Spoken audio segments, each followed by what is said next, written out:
Anytime there's someone in the national media mentions, well, the Cardinals are interested in Dylan Cease.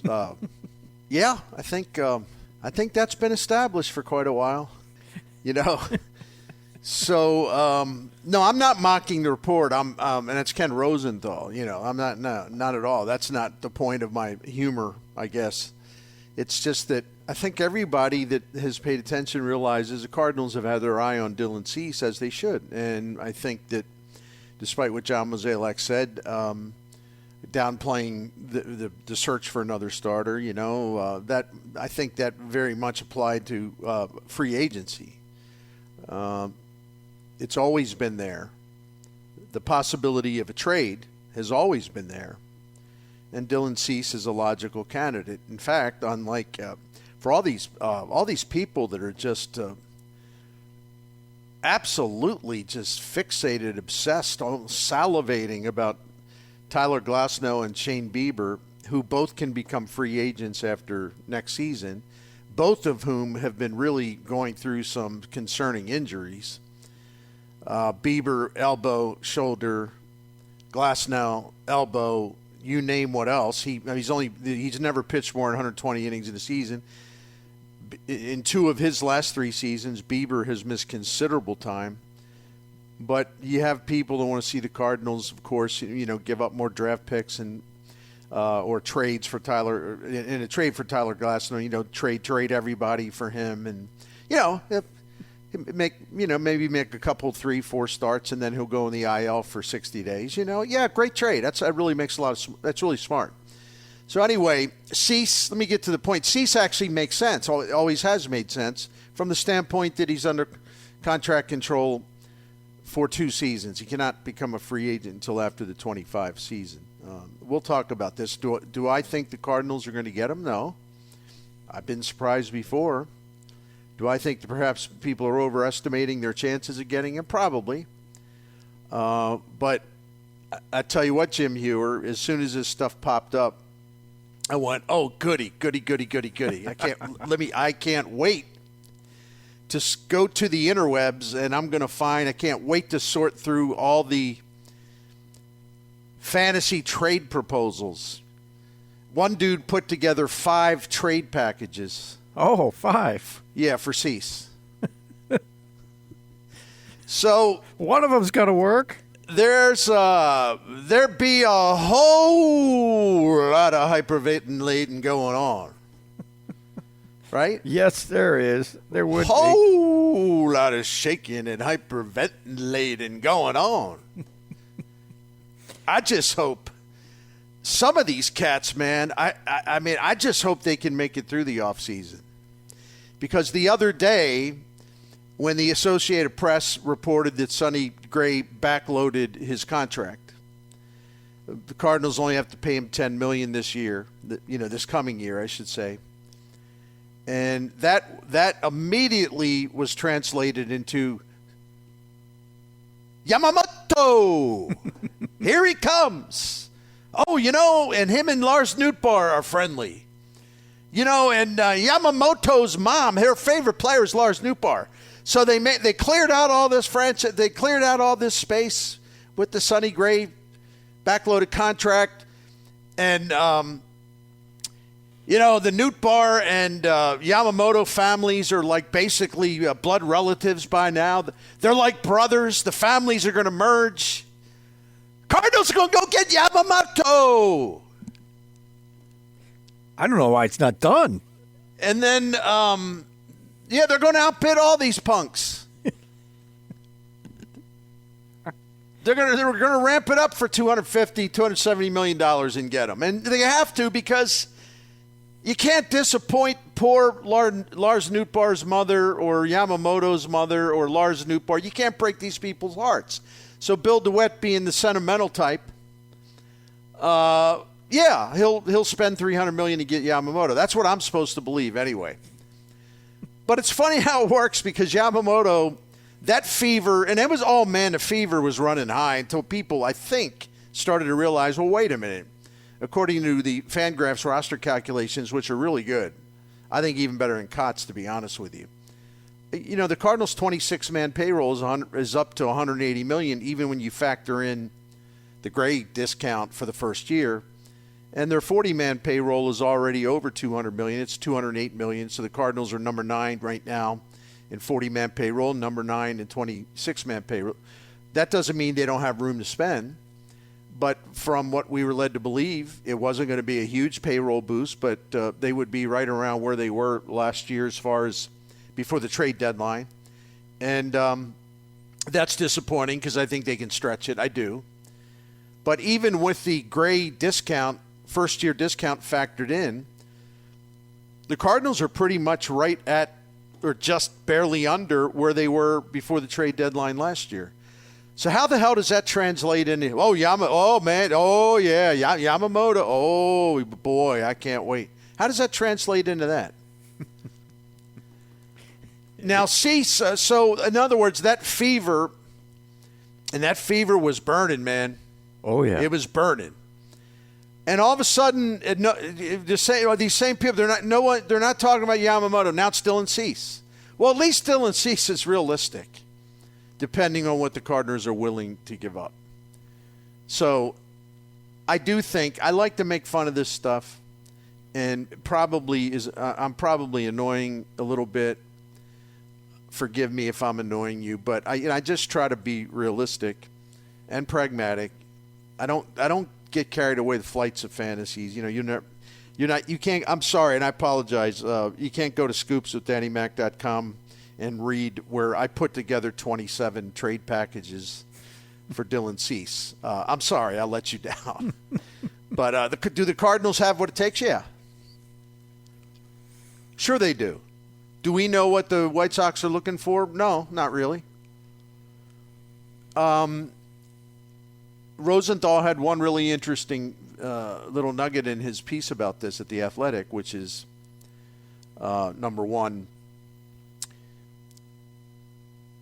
the White Sox front office wants to wait for the big-name pitchers, like the guys who are going to command the most money and the guys who are in most demand.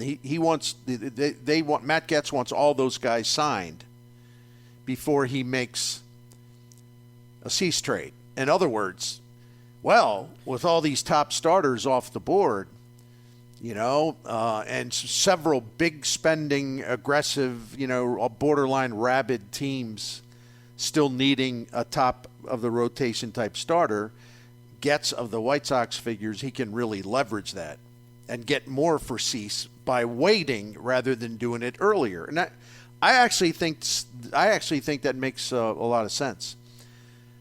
But I've also read, and I'm not going to name names, man, because it's, first of all, it's like, what are you going to publicize stuff that's just so, it's really, some of it is just so silly. I've also read, though, in a couple, 3 different places, like, well, if you look at this, if we break this down and look at this, the Cardinals have more to offer for Cease than, like, the Braves and the Dodgers. Oh, do they? Always, yeah. Is that right? You mean the Dodgers with the number 5 farm system in baseball? Those Dodgers? Now, the Atlanta farm system is pretty stripped down, so maybe there's some merit to that, but the Braves also have a hell of a lot of good young players, too. So I don't know. Again, these things are operating in the dark, and everybody claims they know what they think they know. They don't really know, and neither do I. Although I actually have some intel on who the Cardinals are hesitant to trade and who they might be open-minded to trading. I sort of have an updated perspective on that. But I would think if you're the White Sox, first of all, you go right down to the Double-A level and you say, well, we want Tink Hence as part of this, and without him, we'll probably pass. No, there's not much to talk about it. So they may have to grimace and bite their tongue or whatever and make Tink Hence available, their top pitching prospect. I think Tink Hence has excellent stuff, but number one, they've babied him, and he's they're afraid to pitch him, or they're reluctant to pitch him. They just think he's going to break down. And so if the Cardinals are saying, well, no, we can't trade him, I mean, he's our starting pitching future. And listen, the Cardinals are also operating under kind of a phobia after trading Alcantara and Galen to Miami for Marcell Ozuna. So they're really, we can't take that risk again, getting burned by trading one of our top pitching prospects. Well, if the White Sox want that, then if that's where they draw the line, the proposal's got to start with that, with some other things. I mean, some of these proposals I'm seeing, listen, I'm not going to exaggerate for a fact. I'm not saying that you got the bloggers out there saying, well, you give him Carlson, you give him O'Neill, and you give him Michael McGreevy. That ought to do it. No. They don't want Michael McGreevy's not garbage, but other than that, they don't want your rejects. They don't want guys that you, as a team, an organization, really can't stand and want to get out of here. You just want them gone. I think the White Sox know who the Cardinals' garbage is, as far as okay, I don't mean literally garbage. That sounds harsh. I'm not saying they're garbage human beings. I'm just saying, yeah, Cardinals have put that stuff, they kind of put that stuff out there on the curb, for the flea market, neighborhood flea market. It's kind of like they're on prime display to try to move the merchandise, They got it all set up on a nice table, looking good. O'Neill and Carlson. Yeah, that's what I'm talking about. Well, they know what's up. They know why you're trying to move them. So you're going to have to come up with the real goods to get Dylan Cease. You're going to have to come up with the good stuff. You mean there's no fleecing the Sox on that one? Yeah, no, probably not. Probably not. So I'll whet the appetite a little bit, though, because the Cardinals absolutely have what it would be necessary to make a deal. It's just a matter of who the White Sox want. But I'll tell you another thing. A team like the Orioles have a hell of a lot more than the Cardinals have to offer if they want to take a shot at going deep in the playoffs and have Dylan Cease at the top of their rotation for each of the next two seasons. The Orioles, if they were so inclined to turn up the aggressiveness, they could blow the Cardinals and everyone else away as far as a trade proposal. Now, the Cincinnati Reds still could do that too, and I know they signed Nick Martinez, and they signed this one pitcher from the Twins who I forget his name. He really kind of had a down year last year, and basically Emilian Pagan, that's who it is. That's it. Yep. He was really good in 22. He really declined in 23, and his strikeout rate fell off by quite a bit. And so you want him to pitch in Great American Ballpark, do you? Okay, whatever you say there, young Branch Rickey in Cincinnati. There you go. Let's go sign to make our big splash. Let's go get that pitcher from the Twins who gives up a lot of home runs and strikeout rates dropped by 5 or 6%. And his ERA was way up. Oh, yeah. That's a perfect fit for the Great American Ballpark. And I like Nick Martinez, but, here we go again, and I think he's a really valuable guy in that he can start and he can relieve. He's pretty solid at both. Just go to Fangraphs. If you don't want to hear me read numbers, I won't. Go to Fangraphs and look up his strikeout rate. See, if I'm running the Reds, and good for them that I'm not, but if I'm running the Reds, I don't want any pitcher who doesn't have a lot of swing and miss stuff or a really high ground ball rate. Other than that, it's like, not in this ballpark. No, sir, not in this ballpark. That ain't going to play. If he's a fly ball pitcher who doesn't miss bats. No. That bad fit, wrong guy. So we'll see. But the point being, the Reds, if they really wanted to get serious, instead of kind of like eating around the margins here, they could land Dylan Cease. It would probably take about a 5-minute phone call. And it's done. But the Reds and the Orioles seem to lack nerve in this. You know, they seem to be just hesitating to go in big, even though they each have a plethora of elite prospects, many more than the Cardinals do, many more than most teams do. But if they decided, well, you know, yeah, it's time to really go for it. They could get Dylan Cease, and the Cardinals would never know whatever hit them. They would they'd be what? What? That happened quick. Yeah, the Reds or the Orioles could make that happen very quickly. And this idea that the Dodgers, well, the Cardinals are in better position than the Dodgers to get them. What the hell is that based on? That's a rough one. And you remember, Jim, you and I talk about it all the time. The Dodgers have this mystical way. I think it's like hypnosis. They sort of they probably can do it on Zoom. Their guys, they're talking on Zoom to the other team's front office guys, and the other team's front office guys fall into a trance, and the Dodgers say, "No, we can't give you any of these guys. We're not giving you any of our top 15 prospects."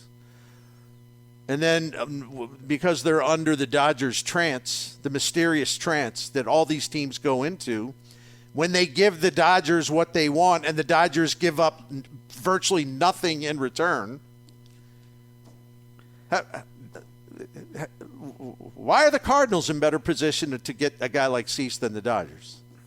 I just need that explained to me in real terms, not fantasy Pavlovian terms, but at pragmatic, reality-based terms. The Dodgers always get those guys. They find a way, because they every time they get one of these done, and you hear these prospects went the other way, and they go, but you know what? They didn't give up their two top pitchers and their superstar position player to get at the end. You're like, really? Yeah. This was the 8th and the 6th best prospect in their organization. And one of them, they didn't have a place for him to play. You're like, gee whiz. When the Dodgers were floating the Nolan Arenado trial balloon last year before the deadline, and because they were just going to see if they could stir it up and get everybody writing about it, sort of wish it true. And their Dodgers are really good about that. They know how to kind of float things. Yeah, the Cardinals are going to listen. They listened. They'll say they didn't listen, but they listened. And I think, to the Cardinals' credit, I give them credit for this. They didn't fall into a trance. They know what the Dodgers are up to.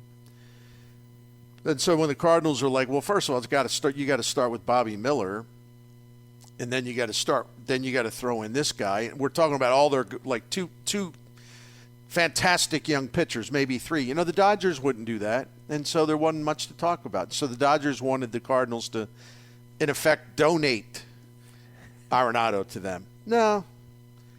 I'm very much, as I've said, I mean, I'm very much open to the idea of trading Arenado, but for the right return. I got questions about him going forward. I'm not saying he's a bad player. I hope his back's okay. Mm-hmm. I hope his temperament is okay. I hope his defense is going to be what it was. There's just some things there where you go, long way to go in that contract. That's all I'm saying. Yeah, I get that.